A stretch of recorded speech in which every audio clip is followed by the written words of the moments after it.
Muchas gracias, Manel. Muchas gracias también a la organización por la invitación a participar en este simposio tan bonito. Muchas gracias a ustedes por su presencia. Si me puede poner la primera diapositiva, por favor.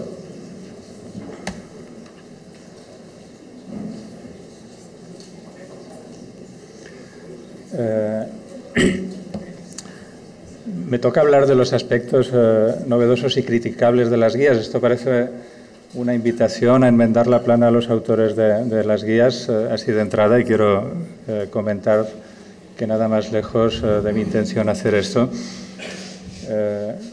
Las guías son un instrumento que ha sido enormemente útil para la mejora de la atención a los pacientes con patologías cardiovasculares y con el síndrome coronario agudo en particular. Y una mala guía es muchísimo mejor que no tener ninguna guía y que cada cual pues haga sus actuaciones según entienda, ¿no? Por otra parte, los autores de las guías son autores con amplia experiencia en el tratamiento de estos pacientes y también en el diseño y en la interpretación de estudios clínicos. Por lo tanto, hay que reconocerles el esfuerzo y hacer caso fundamentalmente a sus conclusiones. Dicho esto, pues me toca hablar en 25 minutos de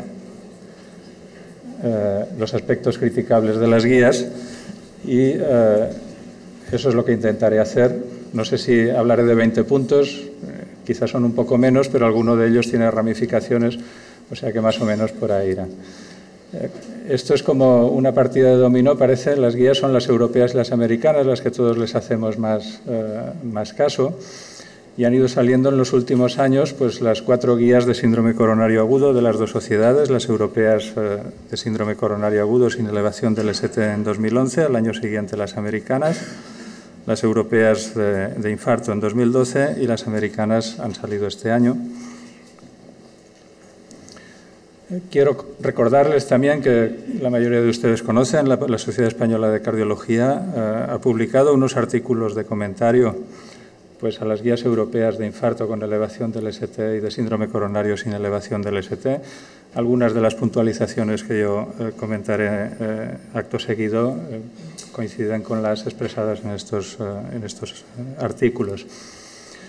Esta es una diapositiva que ha presentado el doctor Zequier en la introducción y un aspecto que hay que tener en cuenta es que solo el 21% de las recomendaciones de las guías, estas en concreto son las de infarto con elevación del ST, están basadas en un nivel de evidencia de la máxima calidad tipo A. O sea que esto es un dato que siempre tenemos que interpretar. La mayoría de las recomendaciones se basan en evidencias de menos calidad o en consenso de expertos, lo cual facilita obviamente su crítica. Respecto a las guías de síndrome coronario sin elevación del ST, yo empezaré en el orden inverso que el doctor Bueno. Estos son los 6 puntos que me gustaría tratar. El protocolo de atención al dolor torácico en urgencias, modificado por la introducción de la troponina ultrasensible, el papel del eco y del TAC coronario en la evaluación de estos pacientes, la antiagregación, la anticoagulación, la estrategia invasiva y especialmente el momento de la coronariografía y algunas de las medidas de prevención secundaria. En cuanto al protocolo de atención del dolor torácico en urgencias, pues esta diapositiva ya ha salido varias veces en esta reunión y en la presentación anterior también. No la voy a volver a comentar en su totalidad, pero sí quería hacer hincapié en un par de aspectos que creo que pueden ser discutibles. Uno de ellos es el hecho de la recomendación de estrategia invasiva en los pacientes que tienen alta probabilidad de síndrome coronario agudo y elevación de troponina. Los pacientes que tienen la primera troponina normal y se produce un cambio significativo, y uno de los puntos que creo que hay que tratar es qué se entiende por cambio significativo.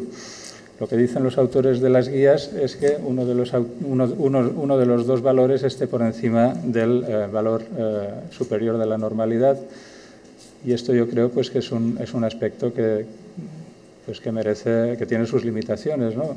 Si un paciente se presenta con un dolor torácico y tiene una troponina, pues por ejemplo, de 4 nanogramos por mililitro y el siguiente valor es de 13 nanogramos mililitro, los dos valores son normales, pero la troponina prácticamente se ha más que triplicado, mientras que si un paciente viene con 13 y al cabo de 3 horas tiene 14, un valor está por debajo, otro valor está por encima, pero según la definición de las guías ha hecho un cambio significativo. Yo creo que todos entendemos que esta definición pues, tiene sus limitaciones. Otro aspecto que es resaltable es esta palabra, ¿no? La palabra discharge. Yo creo que hemos de ser muy cuidadosos en estar bien seguros de que el hecho de que un paciente tenga troponinas negativas no quiere decir que no tenga un síndrome coronario agudo, quiere decir que no tiene un infarto. Pero yo creo que es un poco peligrosa esta palabra de discharge aquí en este esquema central de las guías. Y otro punto es el Grace de menos de 140, en el que ahora incidiremos. Esta recomendación de las guías y la utilización de la troponina ultrasensible viene avalada por múltiples estudios que han demostrado la mayor sensibilidad de estas troponinas en el diagnóstico de síndrome coronario agudo. Esta es una diapositiva de uno de estos múltiples estudios que demuestran un valor discriminativo excelente de la troponina ultrasensible con una área bajo la curva para el diagnóstico de más de 0,9, pero este no es el caso. O sea, la ventaja de las troponinas ultrasensibles, a nosotros nos interesa cuál es la ventaja, sobre todo respecto a la troponina convencional, no respecto a no tener nada, ¿no? Y cuando se ha analizado cuál es el valor de la troponina ultrasensible en pacientes que tienen troponina convencional negativa, que son los pacientes que más nos interesa aumentar el valor diagnóstico de las exploraciones bioquímicas, pues el poder discriminativo no es ni mucho menos tan alto. Estos son datos del estudio Pitágoras que se hizo aquí en nuestro país, se publicó el año pasado, en 400 y pico pacientes con dolor torácico, troponina estándar negativa, sospecha de síndrome coronario en urgencias, el área bajo de la curva de la troponina ultrasensible, la troponina T en concreto, era alrededor de 0,7. O sea, bastante menos de lo que nos dan los estudios sin ningún tipo de selección, incluyendo todo tipo de pacientes con infartos mucho más claros. Un dato curioso de este estudio es que quizá el valor más importante de la troponina ultrasensible es cuando los valores son indetectables.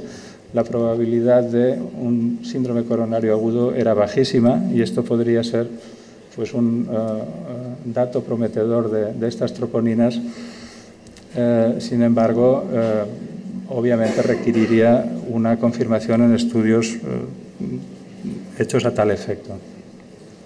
Cuando se analizó qué es lo que aportaban las troponinas ultrasensibles respecto a una estratificación tradicional basada en el electro y en los datos clínicos, el incremento del estadístico C fue mínimo de aproximadamente 2 puntos. O sea que, en conclusión, las troponinas ultrasensibles son, como dice su nombre, obviamente, más sensibles que la troponina estándar, pero también dan más falsos positivos. También hay que recordar que su sensibilidad no es perfecta, no permiten descartar todos los síndromes coronarios agudos, sigue existiendo la angina inestable y, por tanto, no podemos mandar a todos los pacientes con troponina ultrasensible a casa.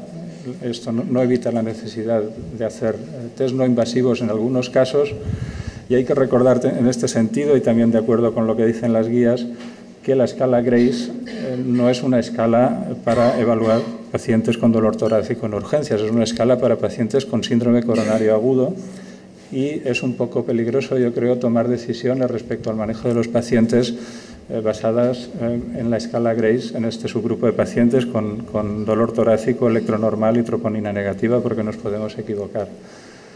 El rendimiento, como he dicho antes, sobre la evaluación convencional es limitado, la definición de cambio significativo es discutible y lo que dicen las guías americanas respecto a la troponina ultrasensible es básicamente nada, no la mencionan.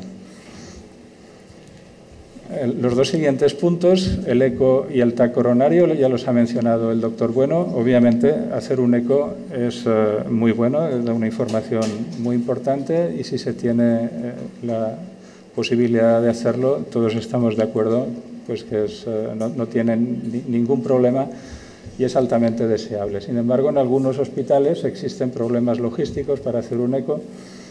Existen también otros métodos para valorar la función ventricular. El hacer un eco en urgencias, como a veces ha interpretado la recomendación de esta guía, pues también tiene sus limitaciones, en el sentido que las personas que están en el servicio de urgencias muchas veces no son las que tienen una mayor experiencia en interpretar ecos, sobre todo en ecos difíciles, que es cuando puede tener más utilidad el eco en urgencias. Y por tanto, pues esta consideración esta recomendación pues, tipo 1, pues obviamente es deseable, pero no sé hasta qué punto tiene que ser imprescindible. De hecho, las guías americanas lo que recomiendan es evaluar la función ventricular, no específicamente mediante el eco, sino con cualquier medio. Respecto al TAC torácico, pues pasa un poco lo mismo. El TAC torácico también se ha demostrado en algunos estudios que puede adelantar el diagnóstico en los pacientes con dolor torácico en urgencias. No aumenta la capacidad diagnóstica de otras estrategias, de estrategias más convencionales, pero sí lo que hace es acelerar el alta de los pacientes. No tienes que tener al paciente unas horas pues, esperando a la curva de marcadores o a estar seguro que se estabiliza un poquito para hacer una prueba de esfuerzo, ¿no? Se puede hacer desde el primer momento, pero también tiene esto sus limitaciones. Es una prueba cara, sometes al paciente a una irradiación importante. Es una prueba que no la puede hacer cualquier radiólogo, requiere experiencia importante. En mi hospital, por ejemplo, solo hay un radiólogo en el cual se centralizan todos los ecos, todos los TACs coronarios, y esto limita enormemente pues, la aplicabilidad de esto en el triage de los pacientes en urgencias a cualquier hora del día y de la noche, ¿no? Requiere una preparación del paciente y una limitación que también yo creo que es destacable a la práctica es que los pacientes óptimos, en los cuales te podría dar mayor rendimiento diagnóstico, son los que tienen menos problema para hacer una prueba de esfuerzo. Los pacientes son los que no son buenos candidatos para prueba de esfuerzo porque tienen limitaciones funcionales, son mayores, etcétera, tienen electronormal, son muchas veces los mismos pacientes que son malos candidatos para TAC porque tienen calcio en las coronarias y las pruebas no son interpretables. Respecto a los antiagregantes, estas dos diapositivas han salido múltiples veces en esta sesión. Las recomendaciones europeas están basadas en los estudios Triton y Plato de Prasugrel y Ticagrelor respectivamente. Ambos estudios mostraron un 20% aproximadamente de reducción del evento principal respecto a clopidogrel. Y, como ha comentado el doctor Bueno, las guías europeas recomiendan Ticagrelor en todo tipo de pacientes, Prasugrel en los pacientes específicos en los cuales se podrían aplicar los criterios de inclusión del Triton, y solo en un tercer lugar clopidogrel cuando no están disponibles los otros antiagregantes. Esto ocurre, parece mentira, pero en algunos hospitales de nuestro país, como puede ser el mío. Y en cambio, las guías americanas, que han salido un año después, no hacen ningún tipo de recomendación entre unos antiagregantes sobre otros y, de hecho, especifican claramente que explícitamente no recomiendan el uso de uno de los antagonistas del receptor P2Y12 sobre los otros. Yo no querría entrar aquí a discutir las razones de esto o cuál de las dos guías tiene más razón, pero sí que es un hecho llamativo y parece que este tipo de estudios, que son estudios con una alta evidencia científica, pues tendrían que interpretarse más o menos de la misma manera por todo tipo de expertos capacitados para evaluarlos y es ciertamente llamativo pues que a los dos lados del Atlántico se hayan llegado a interpretaciones diferentes.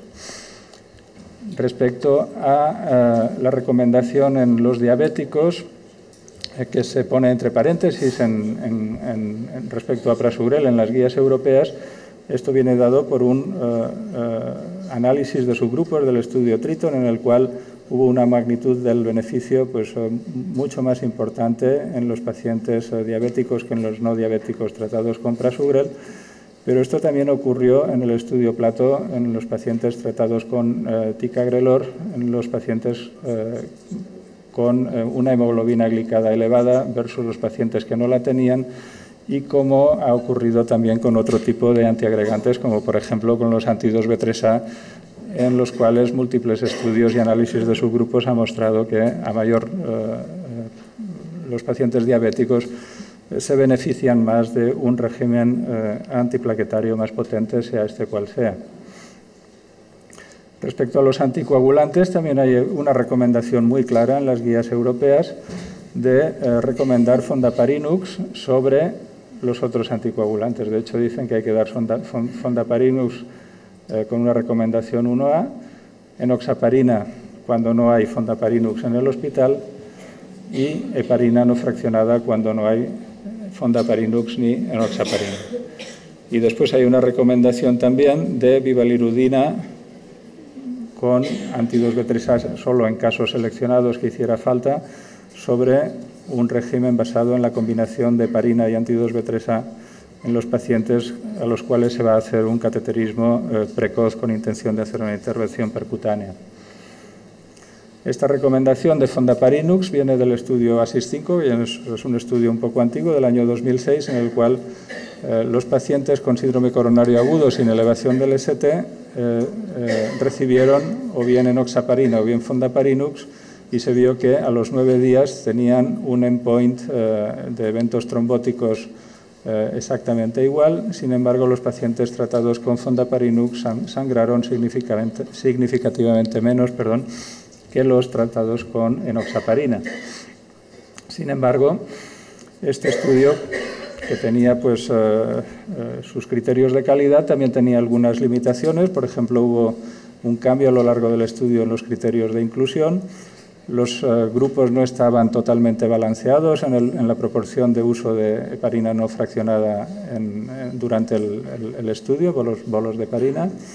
Y sobre todo, y lo que es más importante, de acuerdo a la traslación de estos resultados en el manejo actual de estos pacientes, es que el OASIS fue un estudio de pacientes tratados de manera muy conservadora, de pacientes con manejo médico en un 60%, solo se hizo angioplastia en el 30%, y además cuando se hizo fue una angioplastia tardía, la mayoría de las veces pasadas las 24 horas. Se usó mayoritariamente la vía femoral en el cateterismo, y estas características no tienen nada que ver con lo que recomiendan las guías en el manejo intervencionista de estos pacientes. Respecto a la bivalirudina, no hay mucho que decir. El estudio Acuity ya de hace bastantes años y el estudio ISA-REACT4 más reciente han demostrado que la bivalirudina respecto a la combinación de heparina abelacimab tiene una tendencia quizá inicial a tener más eventos trombóticos, pero después se compensa, se atenúa, y sobre todo una reducción de eventos hemorrágicos. Quizá la única duda que se plantea respecto a la recomendación de la bivalirudina es si el beneficio sería equivalente con los nuevos antiagregantes que no se usaron en estos estudios, pero nada tiene que hacer pensar que no. Más bien la bivalirudina, si algo ha requerido, ha sido un tratamiento concomitante con antiplaquetarios orales alto para ser más efectiva respecto a la heparina ReoPro.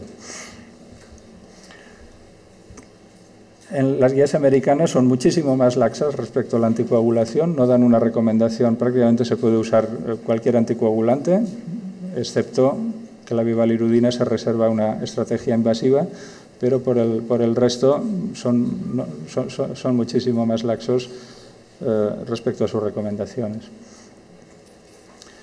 Y respecto a la evaluación invasiva y revascularización, lo que ha comentado el doctor Bueno, que la principal novedad es la recomendación de hacerla en las primeras 24 horas en los pacientes que tienen un Grace score de 140 o al menos un criterio primario de alto riesgo, que son 2, o bien cambios eléctricos o bien elevación de marcadores.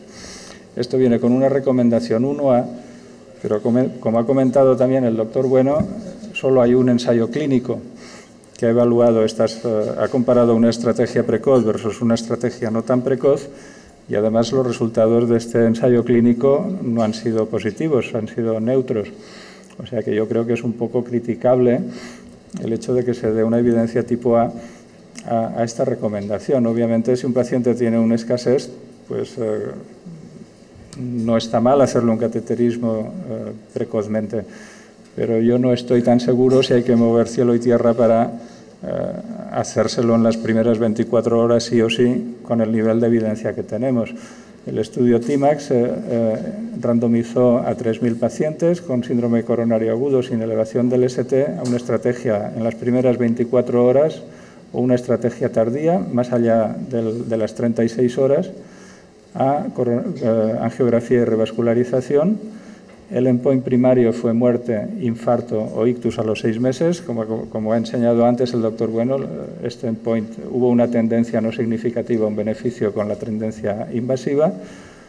Sí que hubo un resultado significativo a favor de la estrategia invasiva en un endpoint secundario que incluía la angina, pero todos estaremos de acuerdo pues, que prevenir angina tampoco es un evento muy fuerte.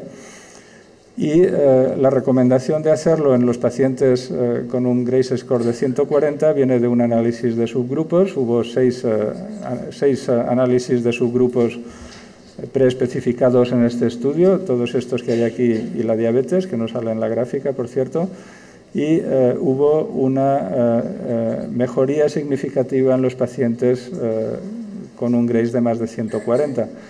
Pero todos sabemos que la interpretación de los análisis de subgrupos pues tiene que ser cautelosa y tenemos que, es una cosa lógica, un paciente de más riesgo pues se beneficie de una intervención más invasiva, pero tenemos que ser cautelosos a la hora de dar esto como una evidencia científica sólida. Lo correcto sería hacer un estudio en pacientes de riesgo alto y ver si la estrategia invasiva fuera mayor. De hecho, si uno hace una corrección del valor P que sale en esta comparación por múltiples comparaciones, dejaría de ser significativa probablemente.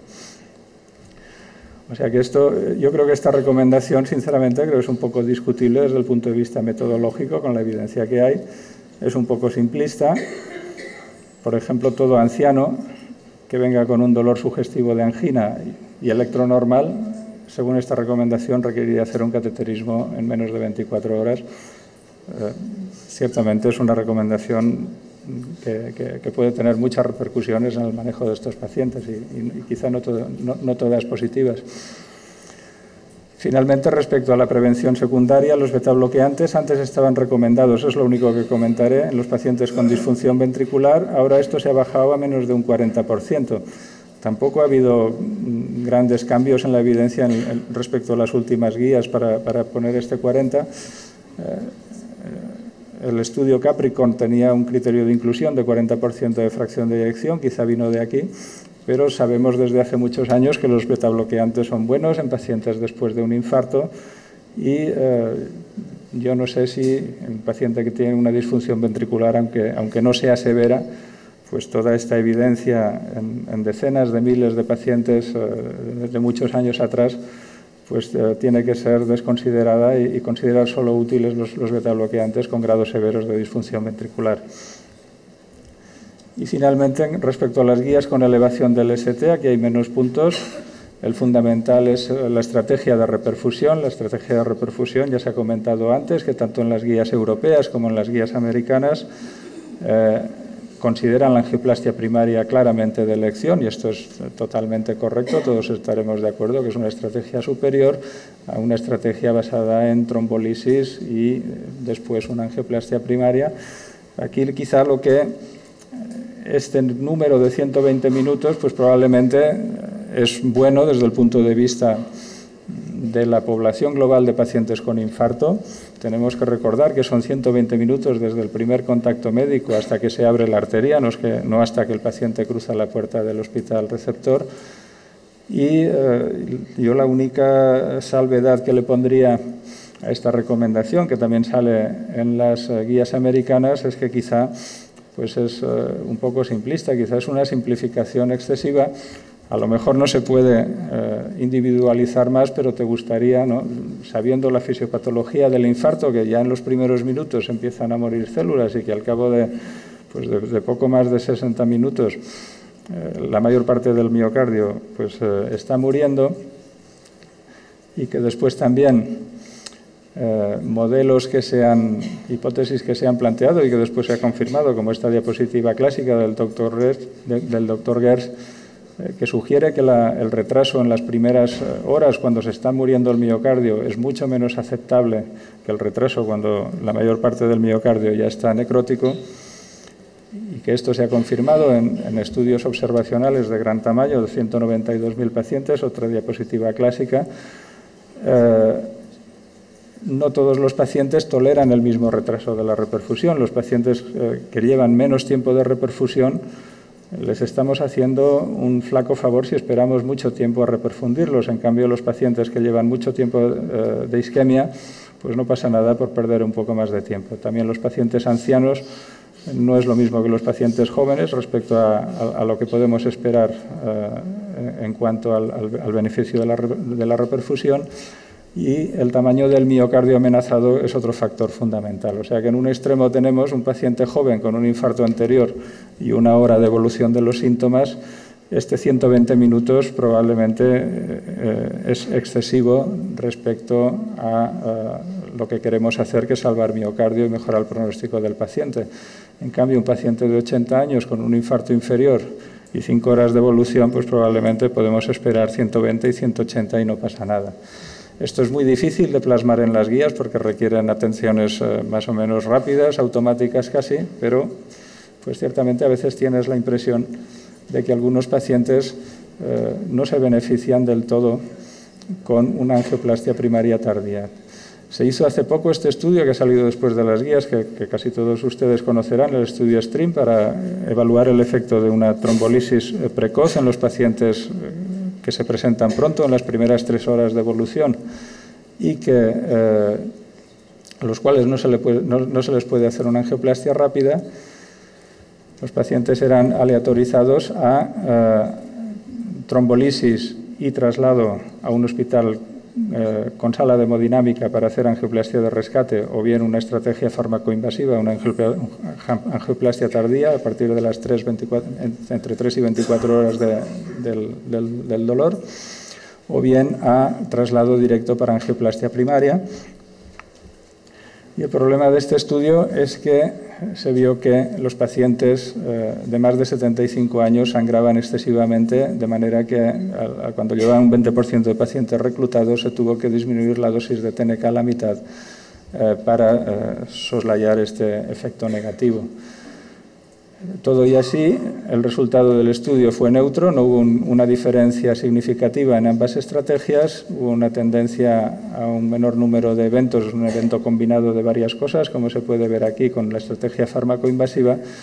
Yo creo que este estudio ha sido una oportunidad perdida, desgraciadamente, en cierto modo, para seleccionar el tipo de pacientes en los cuales podría ser útil y muy beneficioso el tratamiento trombolítico seguido de traslado para cateterismo, que son los pacientes jóvenes con infarto extenso que se presentan pronto. Yo creo que la inclusión de pacientes ancianos en este estudio ha sido un poco como tirarse piedras en el tejado para lo que los autores querían demostrar. Respecto al uso de la bivalirudina, más o menos lo mismo que en el escasez. Se recomienda también sobre la heparina y el Reopro, el anti-2B3A. Aquí ha habido también un estudio crucial que ha avalado esta estrategia, que es el estudio Horizons-AMI, con unos resultados muy parecidos a los del escasez. Y aquí se puede hacer la misma salvedad. No se sabe si con los nuevos antiagregantes este beneficio se mantiene, probablemente sí. Las guías americanas recomiendan la bivalirudina también con un nivel de evidencia superior respecto a otros regímenes de anticoagulación en el infarto con elevación del ST.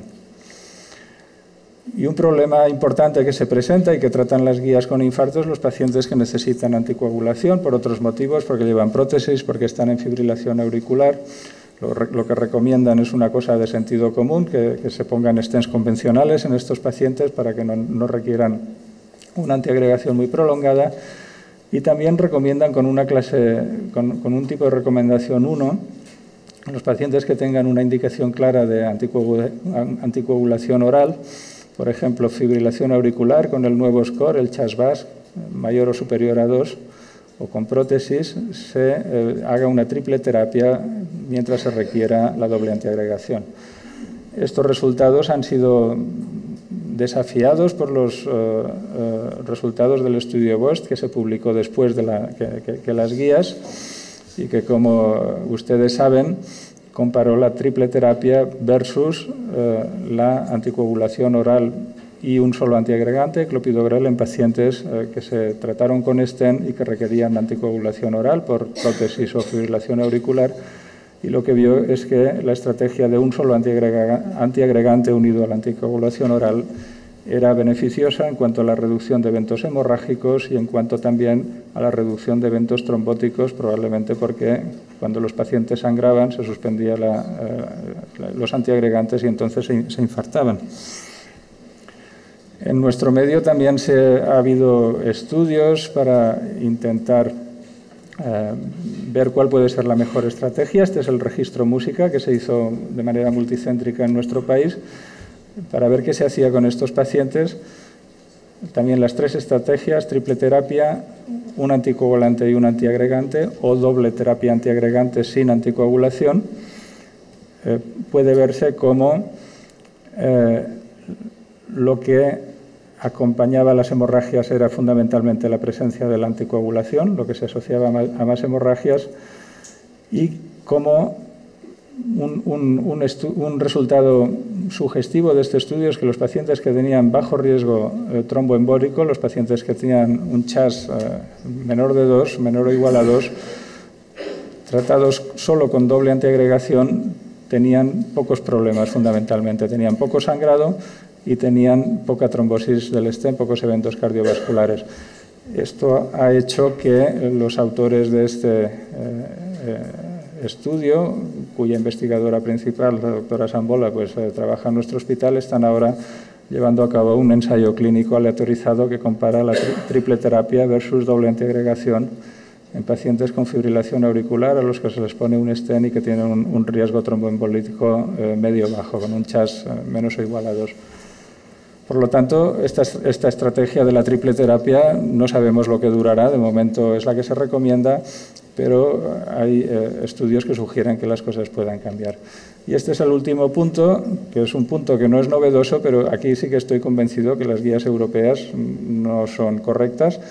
Es el tratamiento de la fibrilación auricular en la fase aguda del infarto. La fibrilación auricular, nos comentan las guías, que ocurre en la fase subaguda debido a dilatación ventricular, disfunción de músculo papilar o rotura del músculo papilar o de las cuerdas tendinosas. Y la última frase de este párrafo es que esta complicación requiere cirugía emergente de reparación o recambio valvular.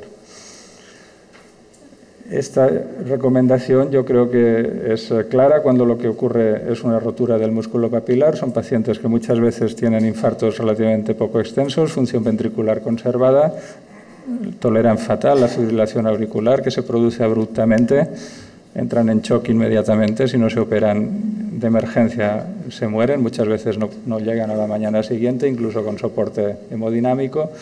En cambio, la insuficiencia mitral por disfunción del músculo papilar es un escenario totalmente diferente, no es tan aguda, son pacientes que tienen peor función ventricular, muchas veces enfermedad multivaso.